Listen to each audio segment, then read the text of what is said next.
projeto Nós por Nós Mesmos, com o Dr. José Maria Santarém, professor Zé Manuel Correia, bloco 5.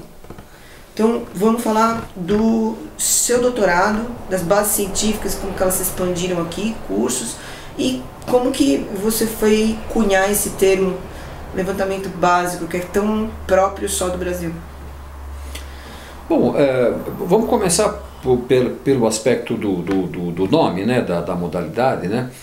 Quando nós estávamos na direção da Federação Paulista de Culturismo, que na época englobava o básico, haviam os campeonatos de exercícios básicos. E eu sempre achei que esse nome não era muito adequado, porque em inglês nós tínhamos o powerlifting ou o Olympic lifting.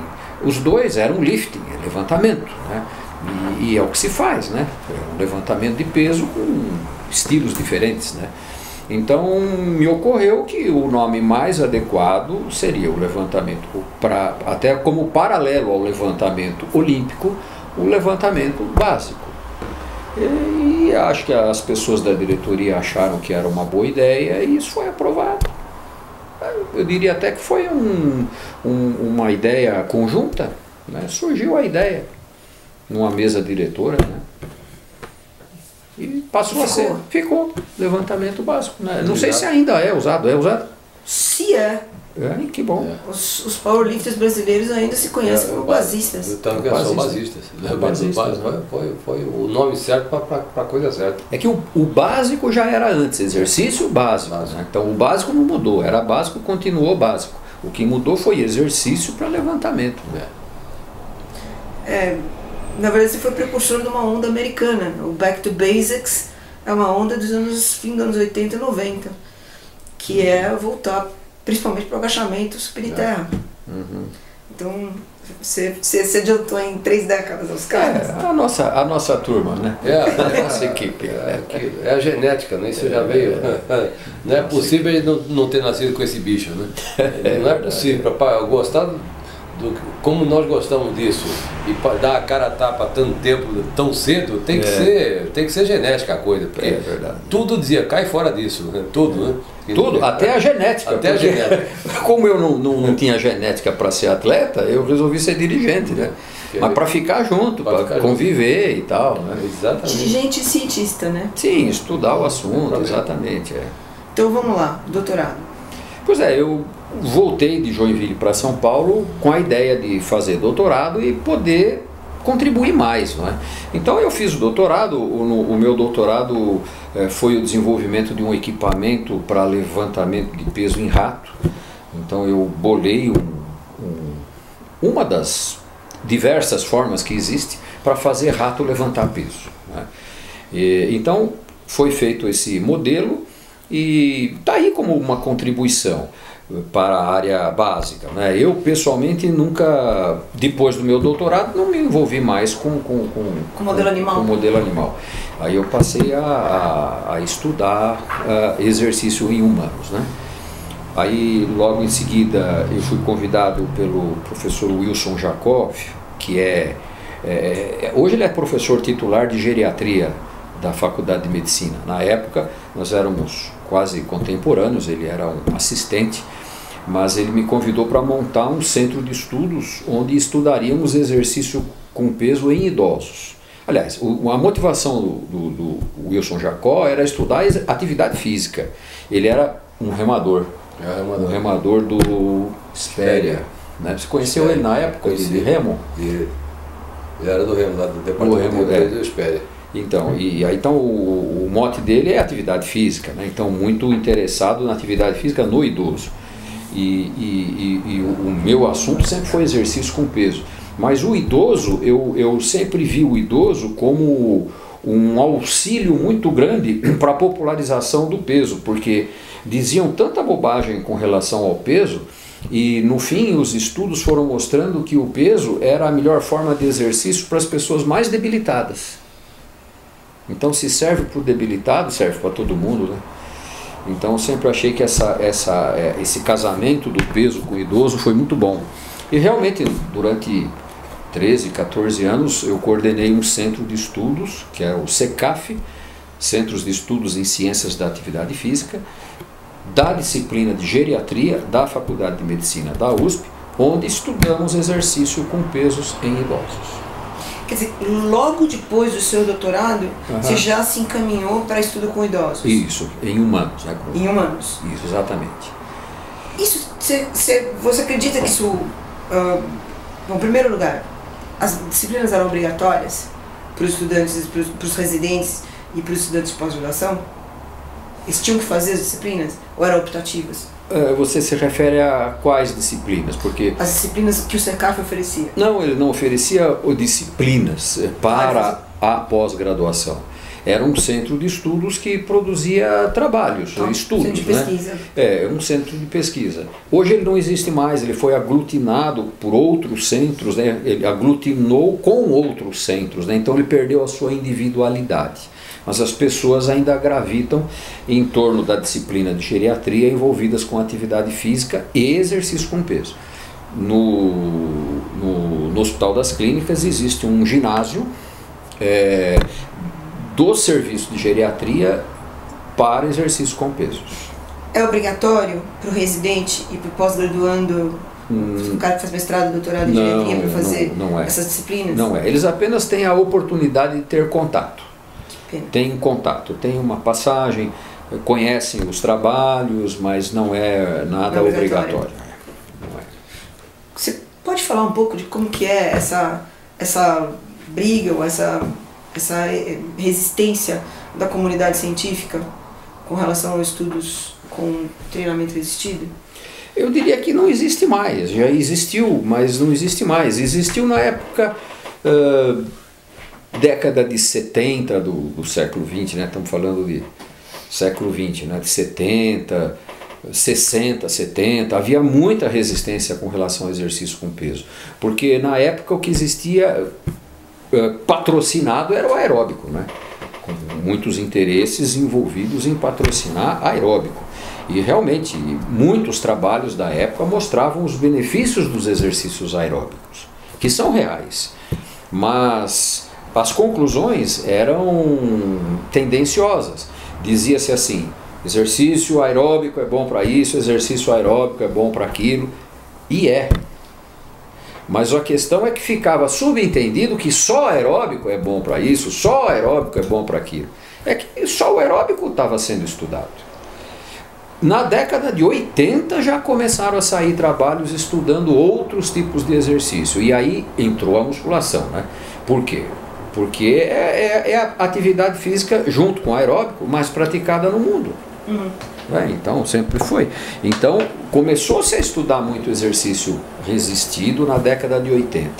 E os resultados eram: exercício com peso também é bom para isso, exercício com peso também é bom para aquilo. Quer dizer, tudo que o aeróbico tinha mostrado ser, o peso mostrou ser também. Isso já na década de 80 e 90. Só que esse conhecimento veio em crescente, né? E hoje é muito grande o corpo de trabalhos, né, sobre exercício resistido. Então eu diria que hoje eu não vejo mais resistência. Você não sente resistência com colegas? Não sei, mas esclarecendo. Na área científica, quem está estudando exercício não tem mais resistência com relação ao exercício resistido, pelo número de trabalhos convincentes que existem. Agora, os profissionais que estão na prática, atuando com a população... Quer dizer, a área de ensino universitário ainda está defasada em relação à pesquisa nisso? Eu não diria o ensino, não. Eu diria a prática eu estou falando da medicina, né? Na prática médica é feita pelo profissional que já está afastado da universidade. Não só da pesquisa, como do ensino. Ele está afastado. Ele teve a sua formação acadêmica e foi para a prática. Esse é o profissional que está em contato com a população há 10 anos, há 20 anos, há 30 anos. Esse profissional ainda tem conceitos antigos da época do aeróbico. Então ainda hoje você vê profissionais sugerindo que as pessoas façam aeróbico, quando não se justifica mais. Agora, hoje ainda existem um agravante da desinformação da população, que são as novas modalidades de exercício, que são perfeitamente aceitáveis como opções de exercício, mas que são colocadas como superiores a outras tradicionais. Então, só para dar alguns exemplos, na área terapêutica, né, RPG, na área do condicionamento físico, Pilates, e agora outras, treinamento funcional, etc. Nada contra essas propostas novas, mas elas são colocadas com o marketing de que são superiores a coisas tradicionais, como exercício com peso. E não são superiores, nós temos documentação de que não são superiores.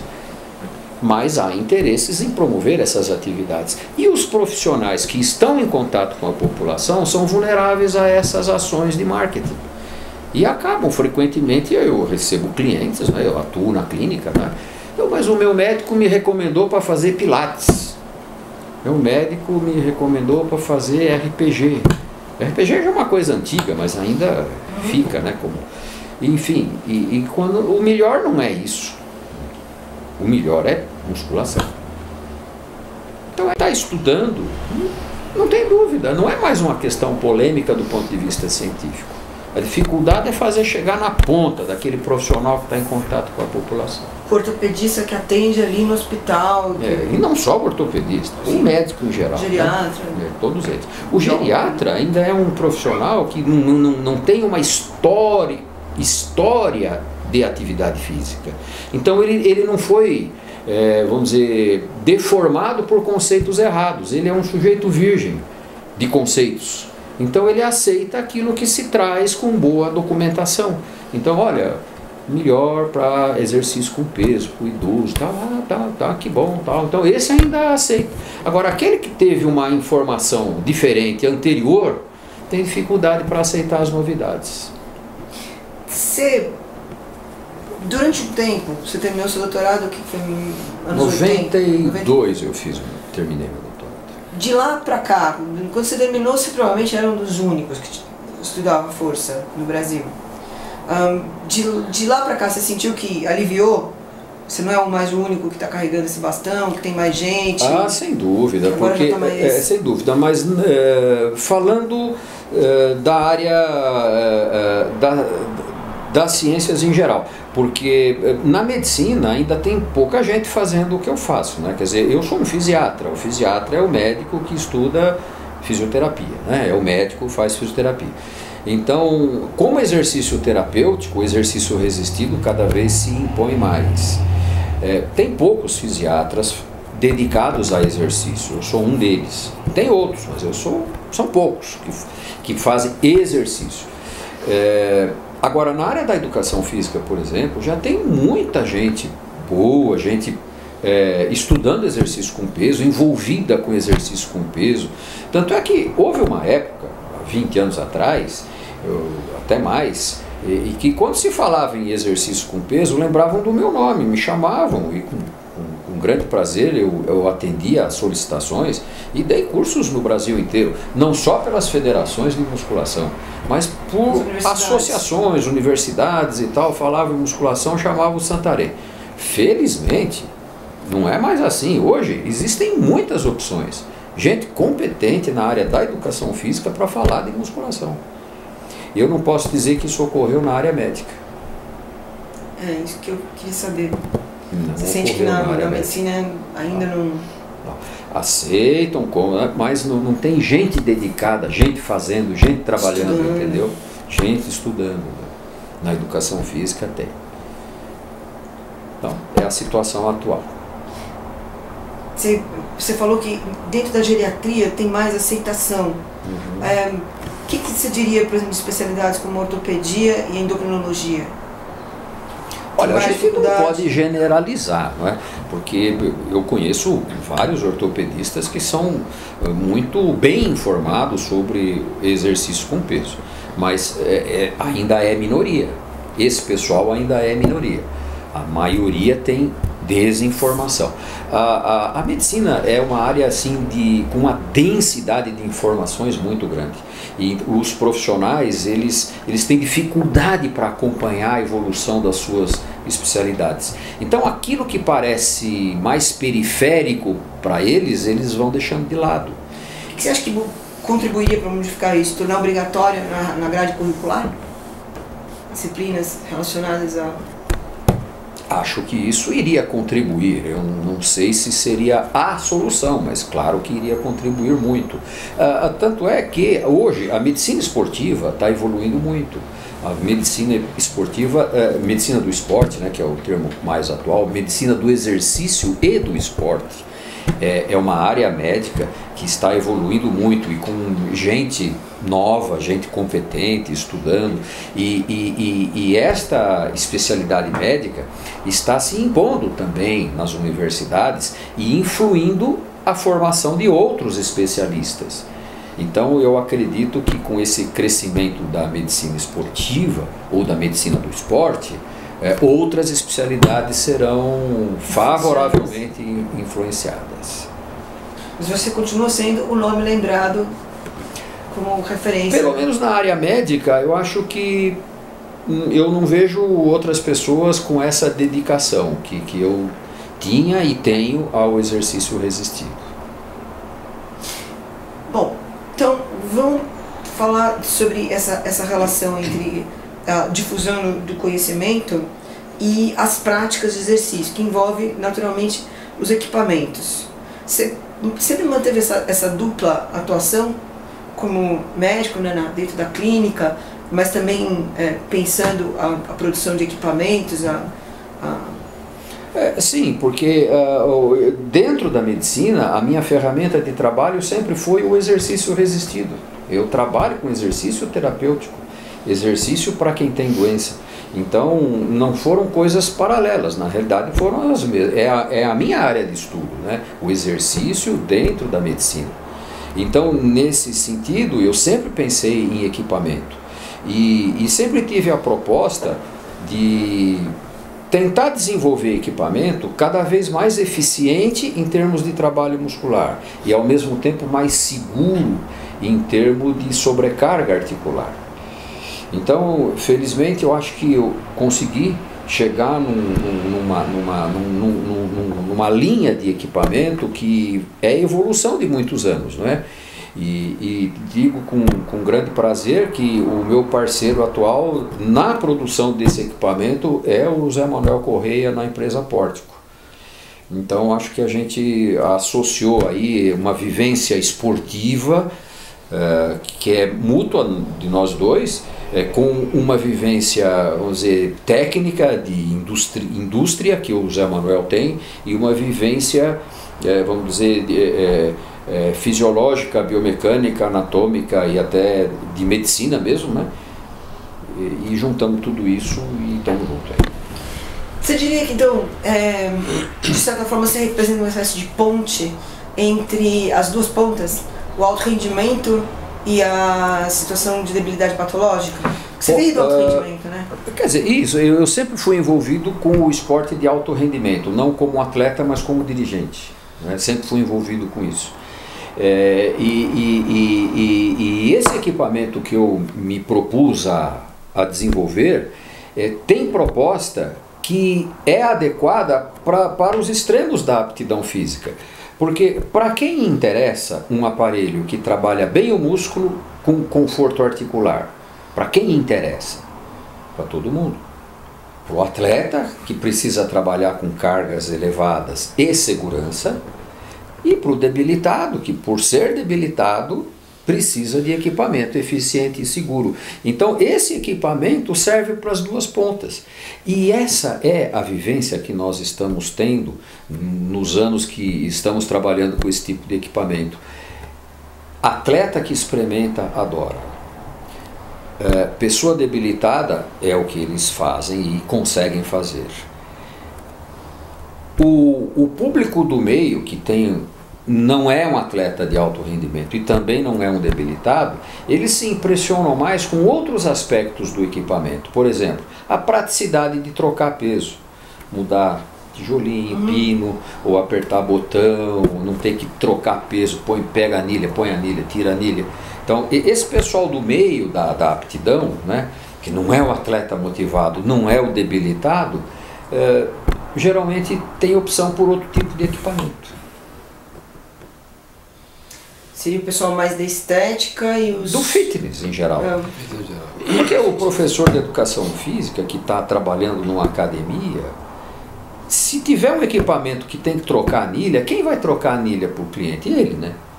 Não é confortável para ele, professor, ficar trocando peso para os clientes, né?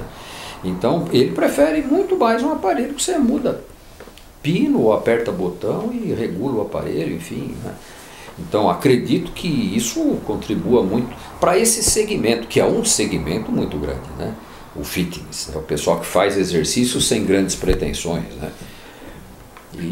Mas nós estamos insistindo que o nosso equipamento, quer dizer, esse tipo de equipamento, né? Porque para chegar nessa proposta de ativar bem o músculo, aliviando as articulações, forçosamente tivemos que usar o sistema de alavanca com pesos livres.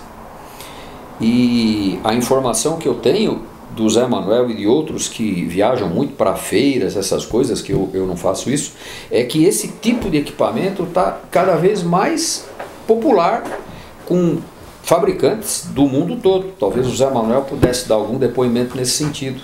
Mas é justamente pelas qualidades biomecânicas, eficiência, segurança. Falaram disso, Zé? Você viu coisas, né, no exterior, né? Tanto é que o CrossFit o que é? É peso livre, corda, calistênica, etc, etc. Isso é a base, voltar à base, porque voltar a isso não basta ser ferramenta, ela tem que funcionar. Isso aqui é a ferramenta que funciona por tudo isso que o Zé explicou, exatamente. Agora tem um meio, que é a perfumaria. Perfeito, a perfumaria é econômica, né? Sabe que tudo, enfim, tem isso, né? E isso é a ciência pura, é o resultado correto. Tanto é que o CrossFit, eu vi isso agora na FIBA na Alemanha, que é a última feira que teve de expressão no mundo, é isso. Todos os fabricantes voltaram a fazer esse tipo de material para esse resultado, para quem quer resultado, e tanto serve para um senhorzinho, para o campeão mundial. Os dois treinam a mesma máquina, porque segura, praticamente não leva a lesão, etc, etc, etc. Tudo isso. E voltar todas as grandes marcas. E onde está o movimento é onde tem o peso livre. Onde está as máquinas que aperta o botão, você chega com o cartão de chip, coloca lá e a máquina já traz o banco para você, até o banco regula, tal, altura, e você só faz assim, isso aí já não chama mais atenção. Chama a atenção do curioso por causa da eletrônica, só. Se tirar aquele eletrônico, nada mais chama. A pessoa quer pôr a mão na massa, e pegar a anilha, calibrar a máquina, é pôr a mão na massa. Então faz parte do todo. Parece que isso passou a ser um cerimonial interessante. Quer dizer, parece que faz parte do exercício, né? E na verdade faz. Né? E até a boa formação dos professores, acho que contribui para popularizar esse tipo de equipamento, porque o bom professor ensina o aluno que ele precisa sentir o trabalho, precisa sentir o músculo trabalhando em cada aparelho, não é? E não é qualquer equipamento que dá essa sensação, né? O peso livre dá, e a alavanca com peso livre também dá. Então acho que essa consciência de que a pessoa tem que sentir o trabalho muscular e aprender a ter prazer nisso. Quer dizer, o prazer... Por que tem gente que gosta de treinar? Porque é prazeroso sentir o músculo trabalhando, né? E muita gente que faz academia sem pretensão, o fitness, não está ligado no trabalho muscular. Ele faz aquele que empurra, aquele que puxa, que para que é para o peito, é para as costas, nem sabe para que é. Então, quando ele é ensinado a gostar de musculação, ele passa a apreciar um aparelho, um equipamento que aumenta essa sensação de prazer. Pela ativação muscular que ele sente e pelo conforto articular que ele sente. Então acho que a gente está evoluindo. Pergunta para você, Zé Manuel, durante todo esse período que o Santarém teve desempenhando um papel pioneiro no conhecimento científico e acompanhando até a disseminação disso por profissionais, mais profissionais pós-graduados, acho que você diria, né? Você, por outro lado, já estava num mercado de equipamento que estava dominado pelas grandes empresas de movimento guiado. Como que foi segurar a Pórtico nesse ambiente? Coca-Cola Fitness entrando, com todos eles entrando aqui? Na verdade, você navega em dois caminhos. Você tem que navegar no caminho do lucro, como empresa, e por outro lado você tem que navegar na ciência. Fazer um equipamento desse aqui, para exercício resistido, alavancado, exige muito conhecimento. Muito, não é pouco não. E pouca gente sabe fazer isso. Pouca gente sabe desenvolver o que o Sandarém desenvolveu. Pouquíssimas pessoas. Até que você experimentei tudo que estava em fibra na Alemanha e algumas marcas, isso aqui está ótimo. Outras marcas você sente a articulação, falou, cara, para um pouco aí. É por aí. Por outro lado, até pouco tempo atrás, eu tenho para mim que isso vai mudar, mas até pouco tempo atrás isso aqui é prejuízo para a indústria. Porque sai pouco, vende pouco. Porque não é toda academia que você vai ter um corpo de professor que botar anilha, tirar anilha, põe anilha, é um pé. É outra proposta de trabalho. Agora, para a empresa o que vale é o fitness, porque é onde você tem aquele monte de máquinas que aqui dão lucro, realmente dá lucro. É perfumaria linda. A máquina vende pela estética, pela perfumaria, etc, etc. Isso aqui não se vende por perfumaria, isso aqui é ciência. E ciência necessariamente não tem perfume.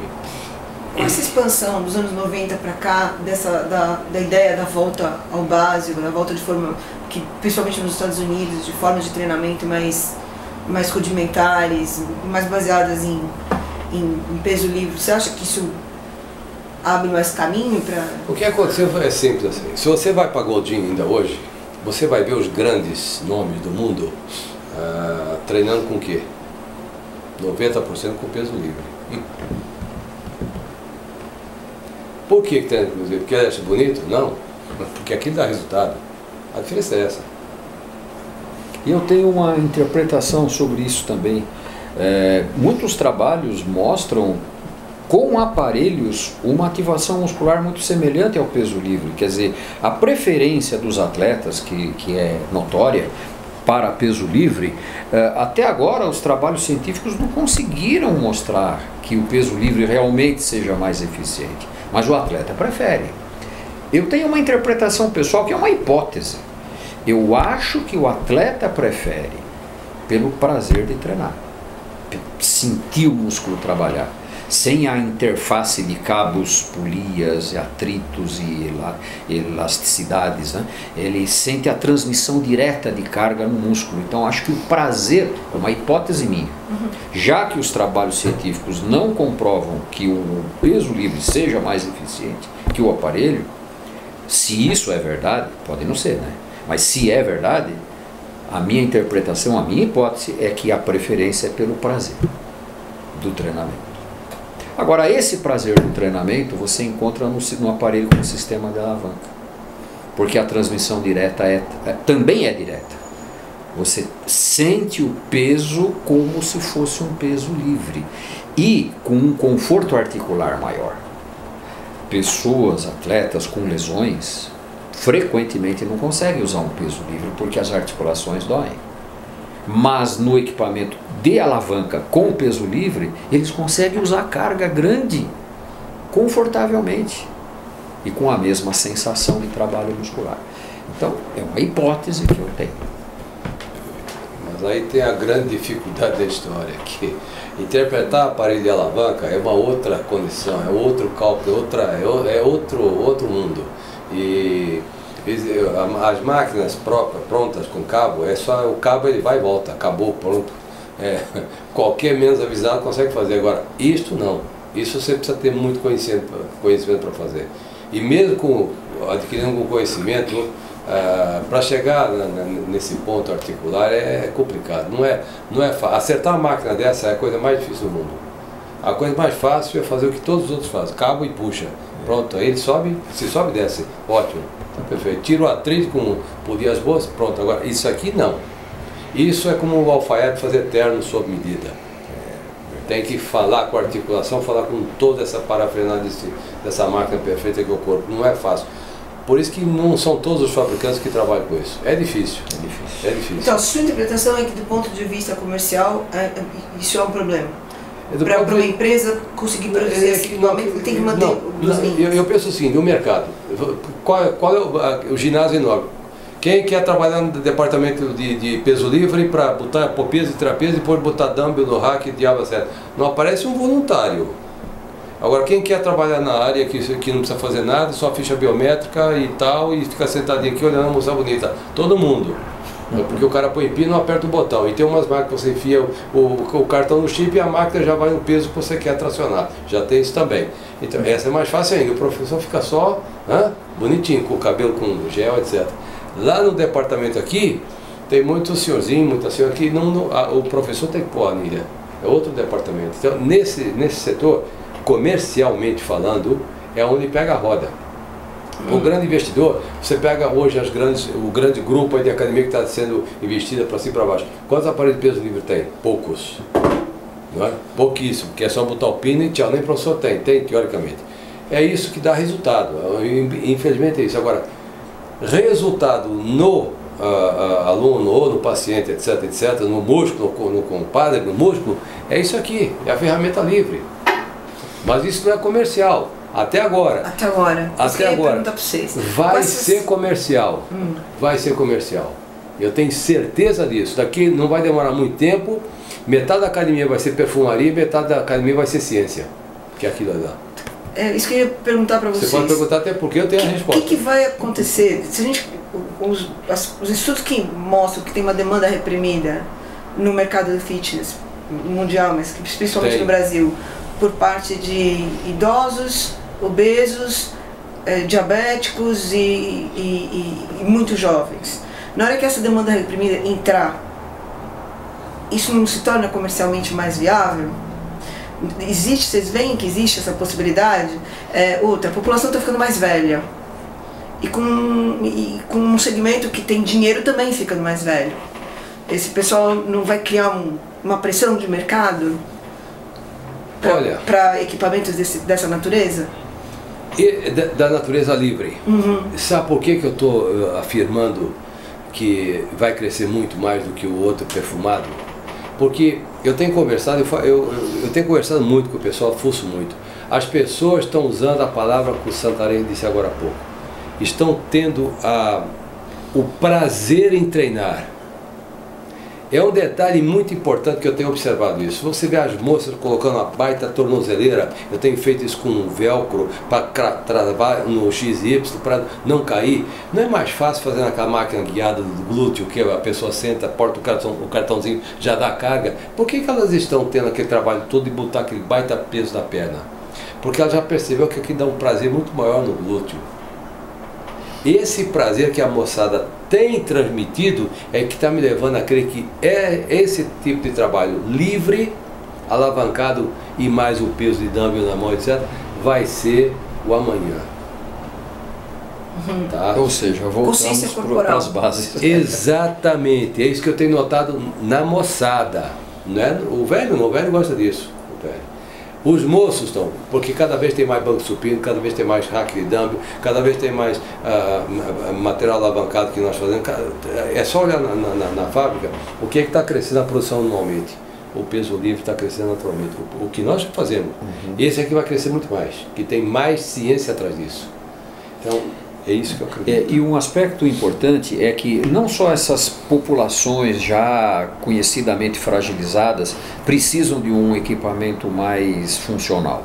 Você falou em pessoas jovens, pessoas idosas, pessoas com diabetes e doenças caracterizadas, né, bem caracterizadas. Mas, praticamente, todas as pessoas, depois da maturidade, acima dos 30 anos, começam a apresentar processos degenerativos nas articulações. Todo mundo começa a ter desgaste articular. Ele não é um idoso, não é um sujeito com mais de 60 anos, mas ele já tem fragilidades. E muitas vezes um equipamento comum não atende às suas necessidades, ele tem dor, ele tem desconforto. Então ele vai precisar de duas coisas: um equipamento adequado para aliviar as articulações, para que ele possa continuar trabalhando, equipamento adequado, e um profissional que conheça a doença. Esse é um ponto que a gente ainda não comentou e que eu tenho observado. Nós temos um curso de pós-graduação, de especialização há 18 anos, ligado à Faculdade de Medicina, lato sensu, para formar educadores físicos, fisioterapeutas, nessa área do exercício resistido adaptado para situações de doença. Só para aquele velhinho que está todo ferrado. É para qualquer pessoa que está envelhecendo e começa a ter limitação. Meu ombro dói, meu joelho incomoda, minha coluna, eu já não aceito esse agachamento, não dá para fazer. Aquele aparelho não dá para fazer. Um supino me dói o ombro. Essa pessoa tem que ter opções. O equipamento mas o profissional também tem que estar acompanhando isso. Você está sentindo que está aumentando a demanda por formação? Eu sinto que sim. Sinto isso. Tanto é que o nosso curso existe há 18 anos. Está crescendo, ele está se mantendo, mas eu acredito que não tá encolhendo. Tá. Né? Agora, é importante que o profissional de educação física tenha essa noção clara de que ele tem que conhecer doença. Porque o fisioterapeuta já tem essa noção. Metade dos nossos alunos são fisioterapeutas, que já conhecem doença, mas eles vêm buscar o que na nossa pós-graduação, nossa especialização? Treinamento. Eles não conhecem treinamento. E eles vêm buscar treinamento com peso, exercício resistido, porque estão acompanhando a ciência, os trabalhos, mostrando os benefícios e tal. Então, eles vêm buscar treinamento, conhecimento em treinamento. Agora, o educador físico, que tem uma visão muito superficial de doença no seu curso básico, ele tem que conhecer doença na pós-graduação, no lato sensu, na especialização. E tem porquê, ele não é fisioterapeuta, ele não vai tratar doença, ele nem pode tratar doença do ponto de vista, vamos dizer, de fiscalização profissional. O educador físico não pode fazer exercício terapêutico, isso é fisioterapia. Mas ele tem que fazer treinamento adaptado para a doença. Porque o médico manda lá, atividade física liberada, mas o cliente tem uma condropatia no joelho, tem uma tendinopatia no supraespinal, eu tenho uma tendinopatia, eu tenho... Isso que eu te perguntei, com a população ficando mais velha e aumentando a proporção desse pessoal em qualquer academia... Esse é o problema, quer dizer, é isso mesmo, mas agora esse mais velho não é o cara com mais de 60 anos que está treinando, é a pessoa que está envelhecendo, que tem 30 anos, 35 anos, 40 anos, que já começa a ter esses problemas e precisa de um profissional que saiba adaptar o treinamento para esses problemas. E muitas vezes o profissional sabe e o equipamento não ajuda. Então é por isso que a gente tem que casar as duas coisas. O profissional que sabe adaptar exercício para a doença e o equipamento que facilita esse trabalho.